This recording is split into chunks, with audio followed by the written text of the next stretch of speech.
I'm Lindsay, and I'll be sharing the Pop Ed lesson, Mining for Chocolate. This is a hands-on activity where students mine chocolate chip cookies to explore some of the impacts of real-world mining operations. This lesson works great in both upper elementary and middle school classrooms and is highly cross-curricular with ties to science, social studies, and math. The objectives of this lesson are for students to match everyday items with the minerals used to make them, name 2 non-renewable resources and describe why they are considered non-renewable, identify impacts mining can have on surrounding land and communities, and examine the opportunity costs associated with mining operations and name 2 examples.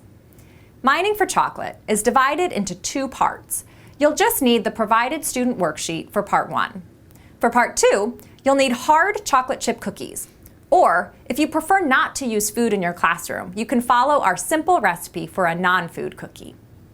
Each student will also need a toothpick and the provided mining area grid. Let's get started. In part 1, the goal is to introduce students to some of the materials that go into making everyday items, like a can of beans. Let's consider each part of the can. The label is made out of paper from trees. The can itself is made of aluminum that comes from rocks mined from the ground. And the beans were grown on a farm. Explain that the aluminum is a non-renewable resource, a resource from the earth that cannot be replaced or remade within our lifetime. Many non-renewable resources come from rocks buried underground, and we must mine them in order to use them in our daily lives. Ore is the word we use for a rock that has enough valuable material inside that it can be mined and sold. Distribute the matching worksheet to each student and have them work in pairs to match the listed everyday objects with the material they are made out of. Students will now simulate what it's like to mine ore from the ground. A cookie will represent the land of the mine, and the chips represent the ore that will be extracted. Each student has a mining area grid. Point out the various natural attributes on the grid. There's things like a bobcat habitat, a water source, and a neighborhood. First things first, students will need to decide where on the grid to operate their mine and place the cookie in that spot. Ask students to carefully trace a circle around their cookie. Next, using their toothpicks as mining tools, students should start mining the chips, the ore, out of their cookie. To make this as realistic as possible, there are a few rules that students must follow.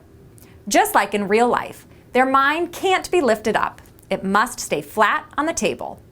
And any crumbs that result from mining should be left where they land. If you'd like, you can even give each chip a dollar value. For example, $100 per chip. Once students have completed mining, ask them to draw an outline around all the crumbs that fell on their mining area grid. For some people, this might be a really big space. Students should also count all of the chips they were able to extract and record that number on the top of their grid. Now, they are going to try to reclaim the land using just their toothpicks, no hands. As best as possible, they should try to move all the cookie crumbs back into the original circle that they traced. This brings us to the final step of the lesson, which can be the most powerful part. Spend some time having students compare and contrast all of the mines. It's important to debrief with students what they observed. You can ask questions like, which mines had more ore and made the most money? Which had the largest environmental impact? Students will likely see that the mines that made the most money or extracted the most chips also had the largest area of crumbs on the mining grid, indicating the most environmental impact.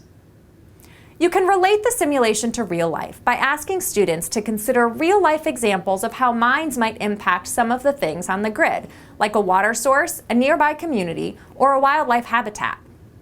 Or ask them to think about their reclaimed land, those spaces between their original outline and the larger outline of crumbs. After being cleared, is the reclaimed land fully back to normal? How might a real mining operation try to restore that land? In addition to the strong environmental ties, This lesson is also great for introducing some early economics concepts. Students can think about the pros and cons of their mine, and especially consider the opportunity cost of their mine. Opportunity cost is the value of the next best choice that one gives up when making a decision. In the case of our mines, the opportunity cost is the value that the undisturbed natural attributes would have provided had we not used the area to extract ore. And finally, for all you math teachers out there, you won't want to miss the math bank included in this lesson, which has students completing both whole number operations and working with geometry and area to analyze different scenarios related to their mining operations. The downloadable lesson for Mining for Chocolate and many more fun hands-on lessons can be found at www.populationeducation.org. Thanks for watching.